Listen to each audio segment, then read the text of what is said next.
Olá, olá, gente querida! Graça e paz! Que Deus abençoe ricamente você, abençoe toda a sua família. É um prazer estar de volta aqui no canal Falando de Cristo na Estrada, fanpage da Rádio Web Falando de Cristo na Estrada no Facebook também. Eu de cá, Vanderlei Francisco, junto comigo minha esposa, Dona Vilma, e você de lá, juntos para estudarmos a Palavra de Deus. Em minhas mãos, a amiga velha companheira, Bíblia Sagrada, lâmpada para meus pés e luz para o meu caminho, é a Santa Palavra de Deus.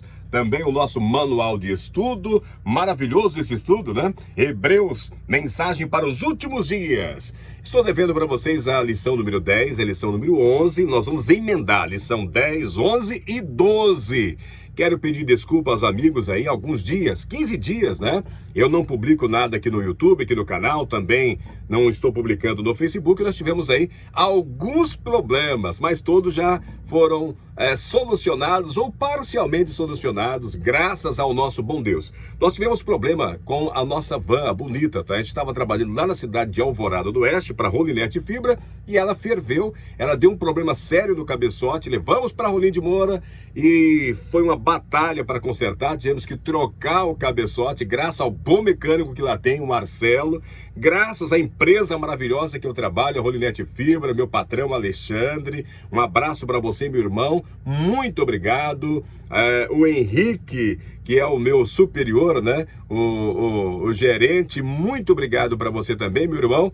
E o nosso gerentão Tiago, né? Muito obrigado a todos vocês aí. Graças a essa equipe maravilhosa, a gente conseguiu recurso financeiro para poder colocar a van para trabalhar novamente. E aí nós viemos para a cidade de Mirante da Serra, trabalhamos em Mirante, e de lá nós já viemos para a cidade de Montenegro. Nesse momento eu estou em Ariquemes, estou aqui passando o final de semana, na casa do meu filho Bruno Malone, e da Ketri Will, minha nora, né? Fica 50 quilômetros de Montenegro, e aí eu vim para cá, mas amanhã já estarei retornando lá para Montenegro, vamos ficar lá mais 2 dias lançando fibra ótica de qualidade para a cidade de Montenegro, estado de Rondônia. Então fica aí meu agradecimento ao Alexandre, nosso patrão, ao Henrique, ao Tiago, toda essa equipe maravilhosa da Rolinete Fibra, e agradecer especialmente a Deus, meus irmãos. Deus sabe de tudo, Deus é grande, poderoso e maravilhoso. Durante todos esses dias, essas provas que nós tivemos aí, atravessando, né, ele estava com a gente tinha certeza da vitória.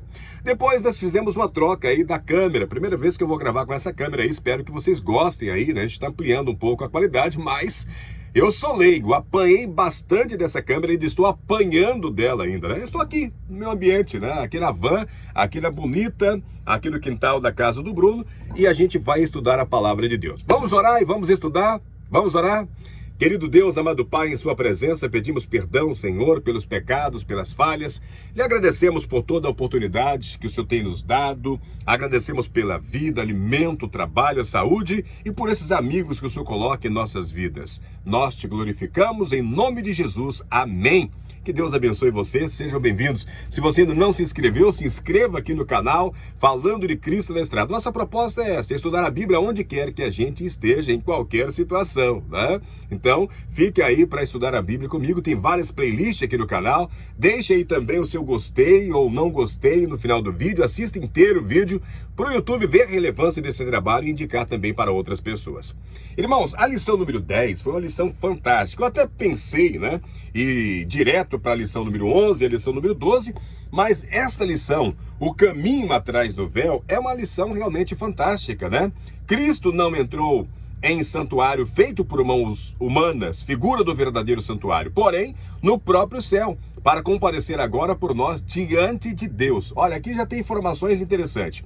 Cristo não entrou em santuário feito por mãos humanas, mas ele diz que esse santuário é uma figura do verdadeiro santuário. Então todo aquele sistema do santuário aqui na terra é uma cópia perfeita que Deus havia passado para que Moisés e os hebreus construíssem ali aquele lugar realmente de adoração. E ele fala que tudo isso é feito em nosso favor. E o trabalho dele no céu diante do Pai, no santuário celestial, este que não foi feito por mão humana, é em seu e meu favor. Glória a Deus por isso, né?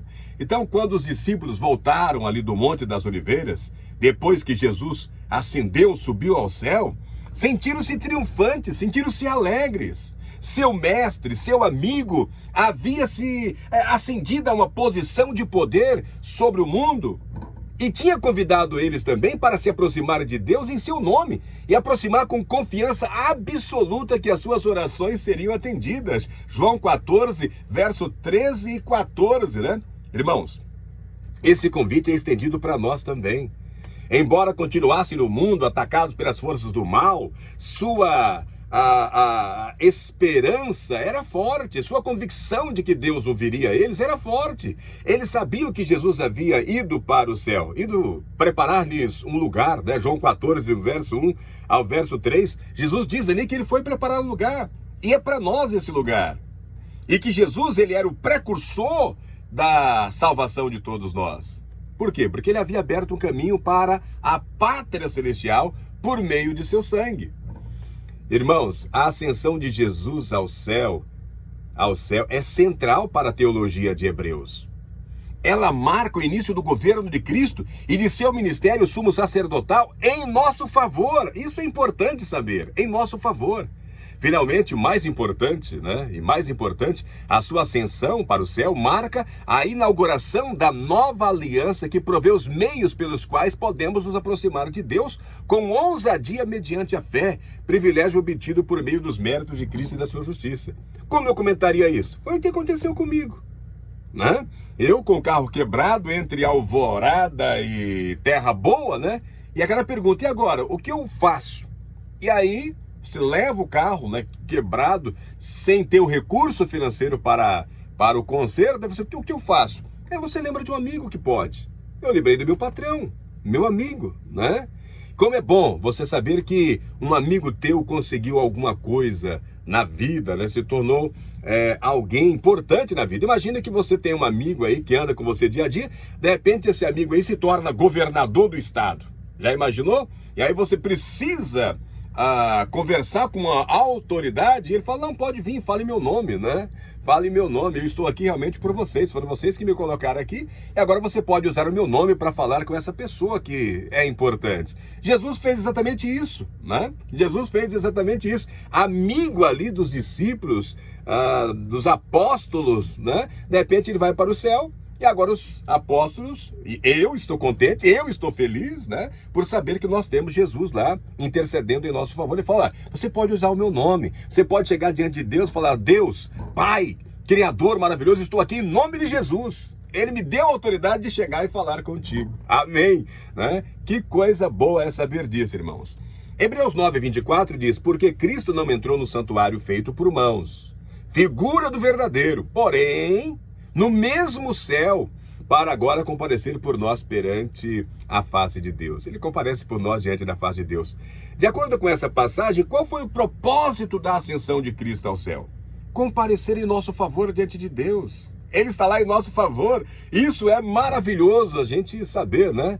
Deus, irmãos, ele instruiu Israel que os homens fossem 3 vezes ao ano ali a Jerusalém para comparecer diante do Senhor com uma oferta. Na festa da Páscoa, festa dos pães sem fermento, na festa das semanas, Pentecostes, e na festa dos tabernáculos, né? Está lá em Êxodo 23, do verso 14 a 17, Deuteronômio 16, 16 fala disso. A Páscoa celebrava a libertação de Israel do Egito.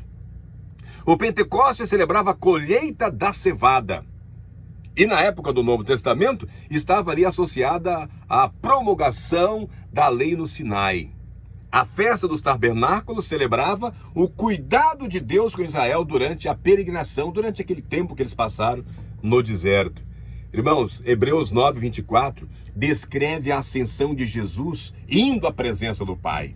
Ele chegou ao santuário celestial, o verdadeiro, para comparecer diante de Deus com um sacrifício superior. Hebreus já havia falado isso lá em Hebreus 9, 23, 24, né? E que sacrifício superior é esse? O seu próprio sangue. Jesus celebrou as festas com incrível precisão. Ele morreu no dia da preparação da Páscoa na hora 9ª, momento em que os cordeiros pascuais eram sacrificados. Leiam lá João 19, 14, Mateus 27, 45 a 50. Jesus, ele ressuscitou no 3º dia e subiu ao céu para receber a confirmação de que seu sacrifício havia sido aceito. João 20, 27, 1 Coríntios 15, 20. Irmãos, isso aconteceu quando o sacerdote deveria mover ali o feixe de cevada madura como as primícias da colheita, conforme registrado lá em Levítico 23, 10 e 12, né? Então ele ascendeu depois para sentar-se à direita de Deus e inaugurar a nova aliança no dia de Pentecostes. Atos, capítulo 1 e capítulo 2. E também lá em Apocalipse, né, capítulo 5, registra esse momento. O propósito da peregrinação até Jerusalém era apresentar-se diante da face de Deus. Salmo 42, verso 2. Isso significava experimentar o favor divino. Salmo 17, 15, irmãos. Da mesma forma, a expressão hebraica, buscar a face de Deus, significava pedir auxílio divino. 2 Crônicas 7,14, Salmo 27,8, Salmo 105, né, verso 4. Buscar auxílio divino é a mesma coisa que estar buscando a face de Deus. Em Hebreus, esse é o sentido da ascensão de Jesus. Ele ascendeu a Deus com o sacrifício perfeito e como nosso precursor. Hebreus 6, 19 e 20.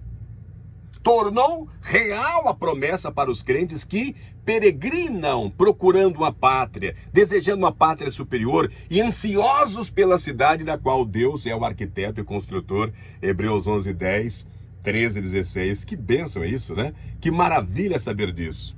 Irmãos, tem um convite divino que nós não podemos rejeitar.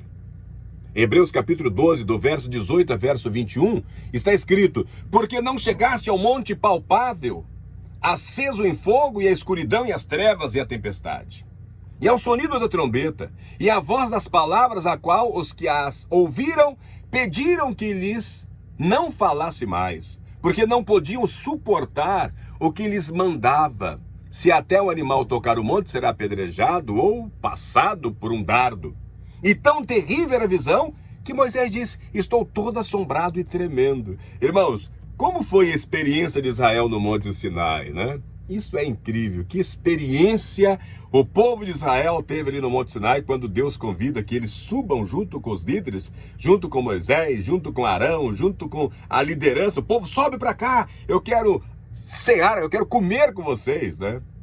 E o povo vai ficar amedrontado de Deus, e eles terceirizam isso para Moisés. Mas conversa com Deus, tudo que ele falar para você passa para nós e ó, legal, a gente faz. Quando eu passei essa lição na classe, eu falei, hoje ainda tem muitas pessoas tentando terceirizar isso a Jesus, né? Tipo assim, eu continuo pecando e Jesus vai limpando os meus pecados de forma automática. Não é bem assim, né? O povo de Israel temeu, o povo de Israel teve medo. O povo de Israel, irmãos, eles tinham um convite: olha, vocês devem se purificar, vocês devem se santificar, e aí vem a presença de Deus para alimentar-se com ele. O povo prefere não se santificar, né? E continuar pecando, porque se eles se santificassem como Deus havia pedido, eles podiam chegar na presença de Deus. Preferiram continuar pecando e terceirizando esse encontro de Deus, né, com Moisés. Então o povo temeu e pediu que Moisés fosse o seu intermediário.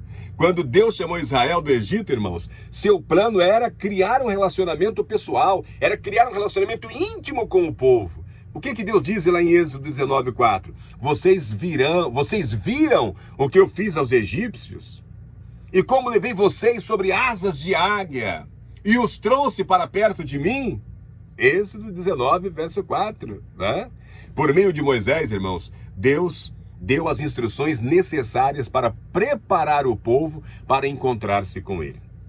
O povo precisava se consagrar primeiro. Êxodo 19, verso 10 a 15, diz que o povo precisava se consagrar.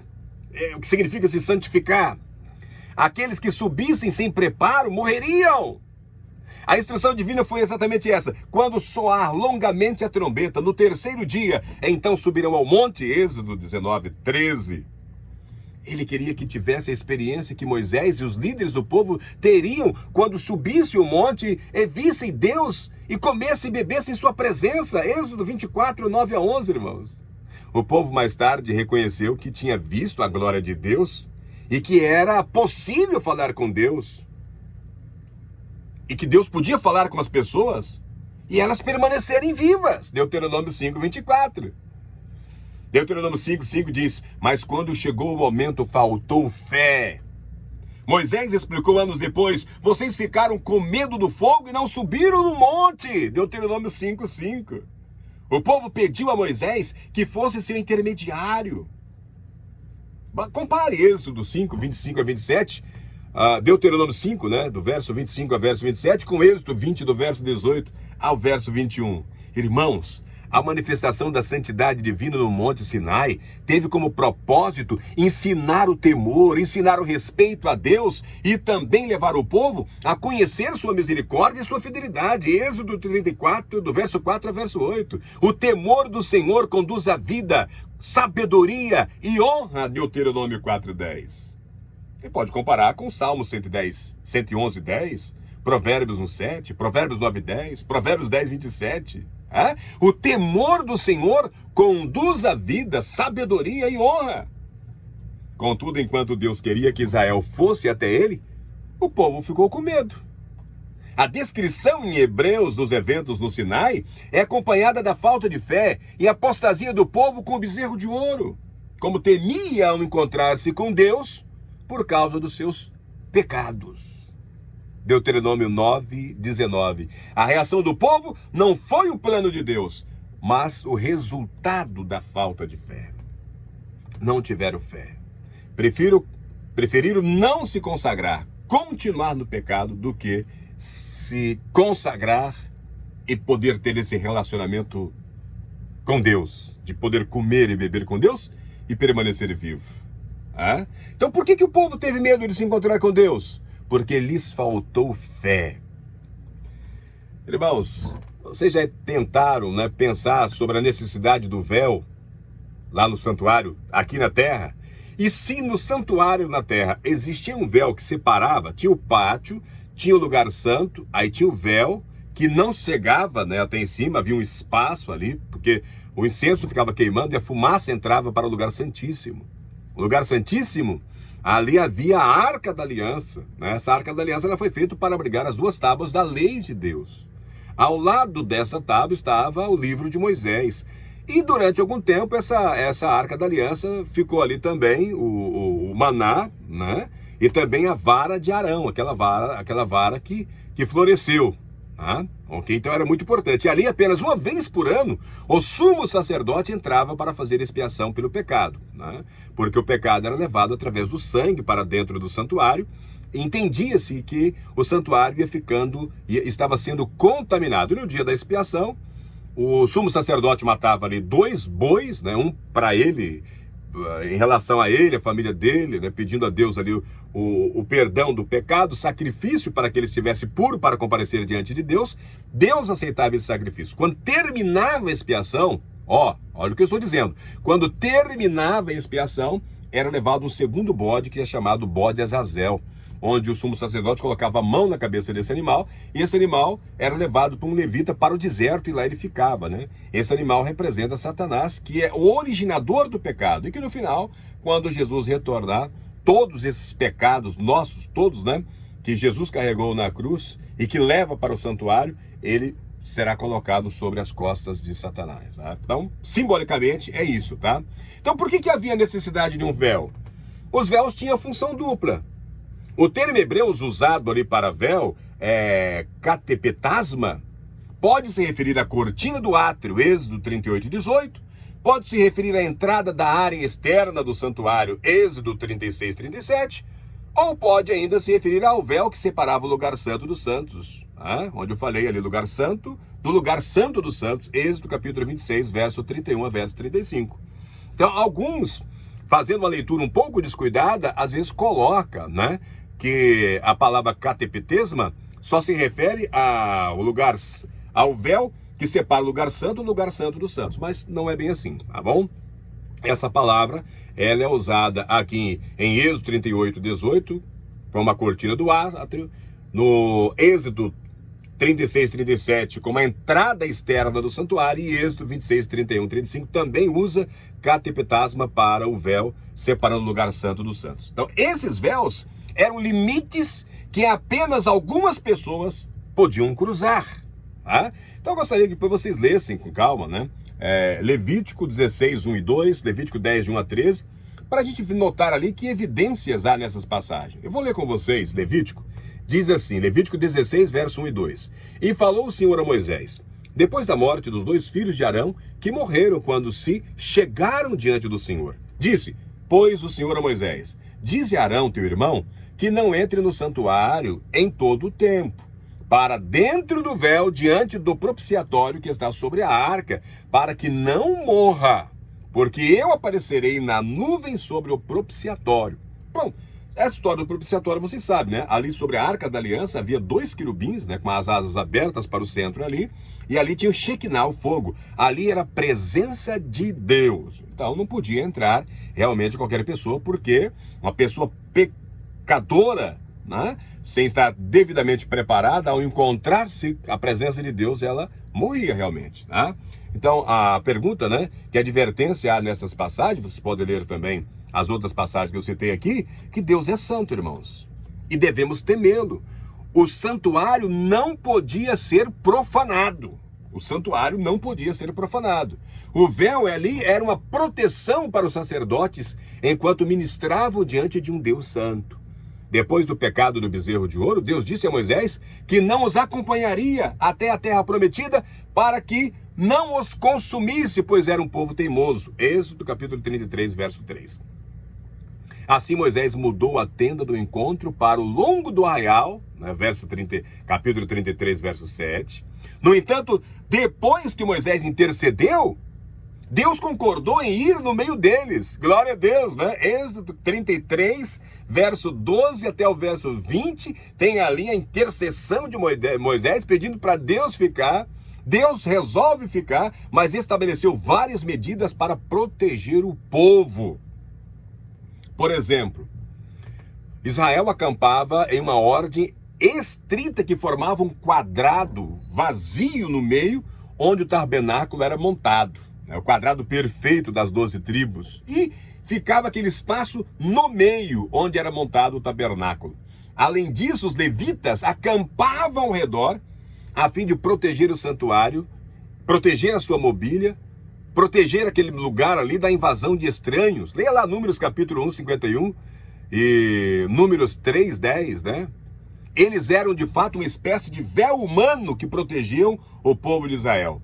Números 1, 53 diz: mas os levitas acamparão ao redor do tabernáculo do testemunho, para que não haja ira sobre a congregação dos filhos de Israel. Os levitas assumirão a tarefa de cuidar do tabernáculo do testemunho. Irmãos, Jesus, como nosso sacerdote, também foi nosso véu. Por meio de sua encarnação, Deus armou seu tabernáculo entre nós e pudemos contemplar a sua glória. João capítulo 1, verso 14 ao verso 18. Ele tornou possível que um Deus santo vivesse entre um mundo imperfeito. Jesus aqui, o autor compara Jesus como um véu, né?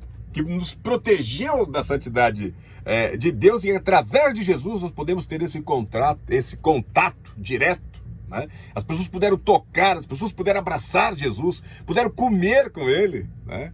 Que maravilha, que bênção é essa, irmãos?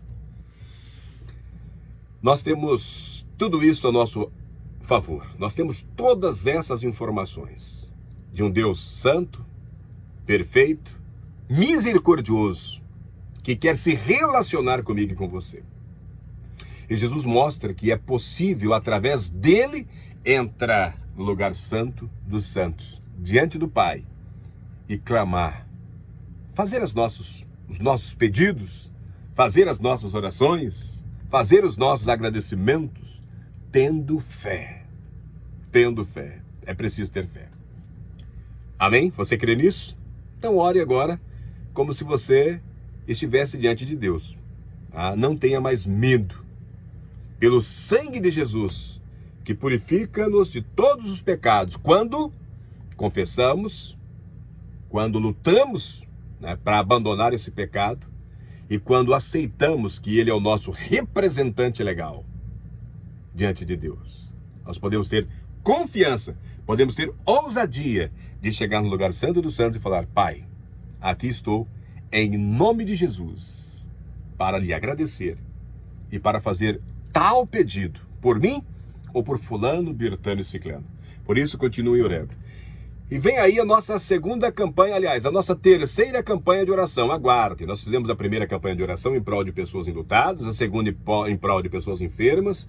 As pessoas, né, meus amigos, pedindo para a gente continuar orando em prol de pessoas enfermas, né? Porque saúde é tudo, pessoas sem saúde não é nada, né? Então nós vamos continuar.